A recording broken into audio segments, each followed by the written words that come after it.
Hey, in case you didn't know, Refugee Week 2018 started yesterday. Happy Refugee Week, everybody! Woo! Typical ABC. All this week on the show, we're going to be celebrating refugees and exploring issues relating to the refugee experience. I'm sure it's going to be really fun and good news, because if there's one thing I know about Australia, it's that we unequivocally love refugees. It's all there in the second verse of our national anthem. For those who've come across the seas, we've boundless plains to share. Oh, yeah.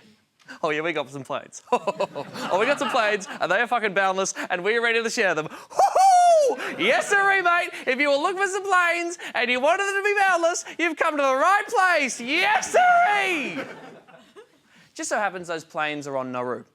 But look, we're not going to dwell on that, OK? It's Refugee Week, for goodness sakes. I would like a good news story involving the Australian government and refugees. And actually, in May of last year, it seemed like we might have got one when the Home Affairs Department put out this press release. The 2017-18 humanitarian program will include 1,000 places for the Community Support Program. The CSP will provide the opportunity for communities, businesses and individuals to sponsor humanitarian visa applicants and support newly arrived refugees in their settlement journey. Yes, the Community Support Program. It came into effect in March this year, and it's all about allowing community groups, businesses, families and individuals to privately sponsor refugees and bring them to Australia. I assume in the same way that Nick Kyrgios is sponsored by Nike, the refugee you sponsor gets to wear clothes that promote you and your brand.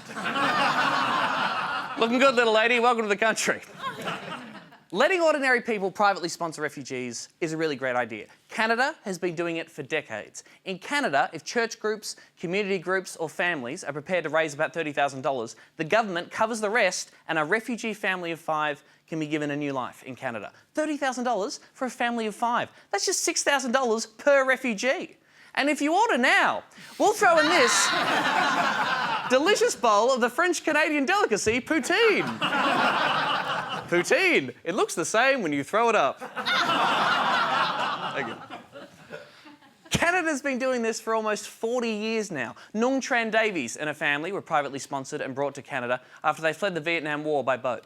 The family eventually arrived at a refugee camp in Malaysia where they spent 8 months before a church group from Alberta reached out and brought the family to Canada. Today, Tran Davies is a doctor. Fine. Good. Practicing in rural Alberta, but never far from her mind her first memories of Canada. I don't know if they make dolls like this anymore. She was given this doll when she arrived in Edmonton in July of 1979, a moment captured by the local newspaper. Bloody refugees coming over here and taking our freaky, freaky dolls. That doll should be terrifying a Canadian child. Oh, God. Of course, if she'd come to Australia in 1979, she'd probably be given a much worse kind of doll.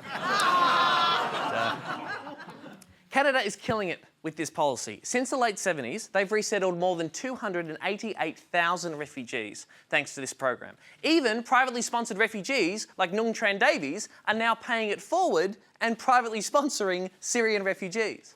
We've been waiting for so long for you. Welcome to Edmonton. A moment that mirrored another from years ago. 37 years ago, someone gave me a doll. And so this is for little Alma. Oh, that's so beautiful. Of course, if that little girl was being welcomed into Australia today, she'd probably still get a gollywog. We've got a lot of those. Too many, I'd say. Too many? Too many, I reckon. Last year, this Iranian dude, Amir, was privately sponsored by a Canadian family and resettled in British Columbia. And how's life going for you in Canada? To be honest, I'm still shocked. Sometimes I think I am dreaming to be in Canada. People are very, very welcoming in here. People are so good to me that I cannot believe it. Yeah, I'm not surprised Amir's enjoying it, seeing he'd spent the previous 4 years detained on Manus Island by us. That's right, people. Canadians are so bloody lovely, they're stealing our refugees.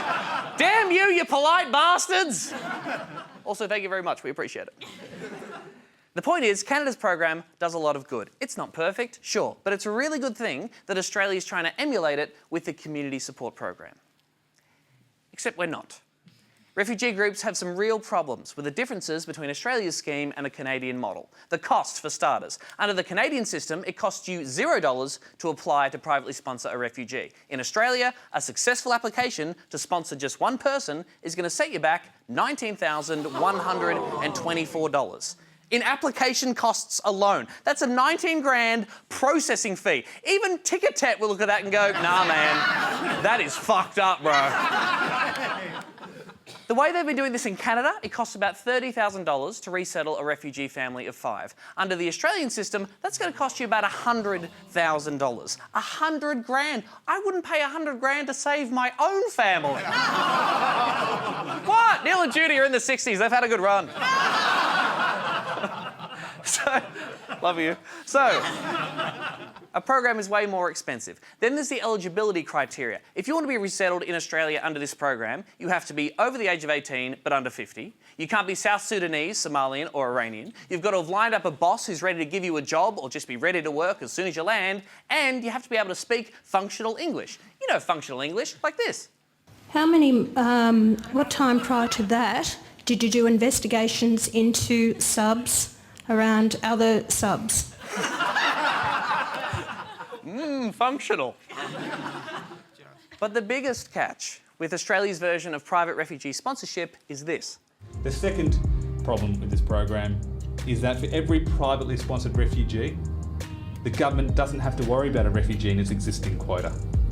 Compare this to Canada, where over the last 40 years, 280,000 people were brought across in addition to their annual humanitarian intake.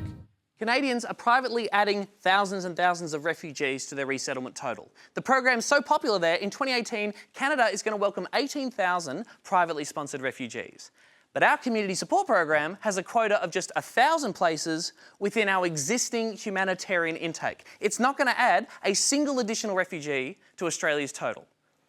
So imagine it, right? You and your church group spend ages and ages raising tens of thousands of dollars. You find a refugee who meets all the government's eligibility criteria. You find an employer who's prepared to give them a job. You commit to supporting them in your local community for a year. Your application is successful. And at the end of all that, you've just helped the government pay for something they already said they were going to pay for. No wonder Turnbull's smiling, and no wonder Dutton's doing something with his mouth. This is just like what JFK said. Ask not what your country can do for you. Ask what you can do to help your country pay to do the thing your country already said it was going to do. I had sex with lots of women. Wise words, Mr. President. This stinks.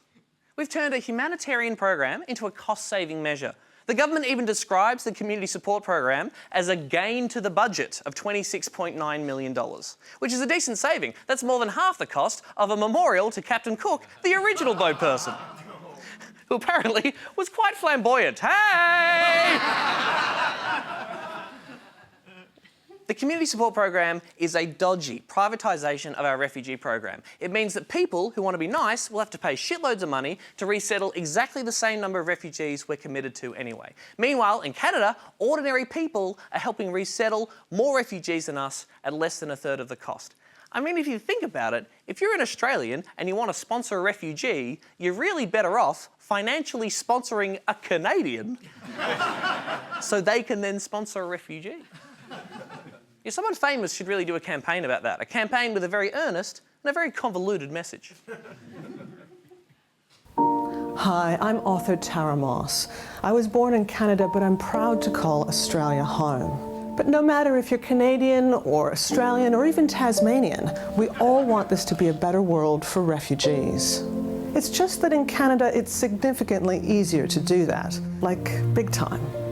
So if you're Australian, I'm asking you to dig deep and privately sponsor a Canadian so they can use that money to privately sponsor a refugee, and that refugee can then be resettled in Canada for about 1/3 of what it costs to resettle them in Australia. Just transfer the money now to this bank account I've set up. It has to be an international money transfer because it's got to be in Canadian dollars, eh? I'm going to read the SWIFT code to you now. It's XTB. God, this is stupid. It's too complicated. Why can't we just get the Australian government to let people who want to help refugees help them? Do it like Canada. It's heaps better.